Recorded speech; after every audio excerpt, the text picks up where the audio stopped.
বাঁচতেই হবে বাপ।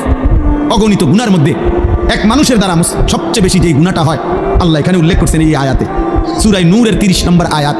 আল্লাহ তাআলা বলছে, কুল্লিল মুমিনিন, হে নবী সমস্ত ঈমানদার পুরুষদেরকে বলে দেন, সে জওয়ান হোক আর বুড়া হোক, সে জওয়ান হোক আর বুড়া হোক, আপনি বলেন সমস্ত পুরুষ যেন ইয়াগুদ্দু মিন আবসারিহিম, প্রত্যেকেই যেন তাদের চোখ ভিন নারী, হারাম ছবি, হারাম দৃশ্য থেকে, হারাম না যেই নারীকে দেখার অনুমতি নাই, যেই ছবি দেখার অনুমতি নাই, যেই দৃশ্য দেখার অনুমতি নাই, তার থেকে যেন অবশ্যই আমার মুমিন বান্দা যেন যুবক হোক বৃদ্ধ হোক তাকে বলেন চোখ নামিয়ে রাখ।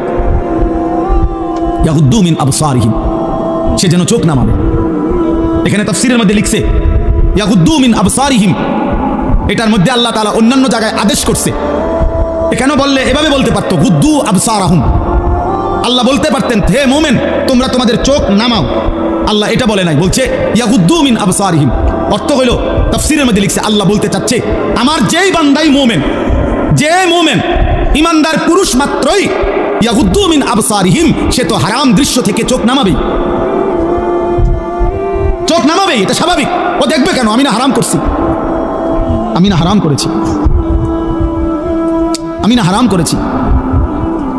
ওয়াহফাজু ফুরুজাহুম, আল্লাহ বলেন আর দ্বিতীয় আদেশ হলো তারা যেন তাদের লজ্জাস্থানের হেফাজত করে।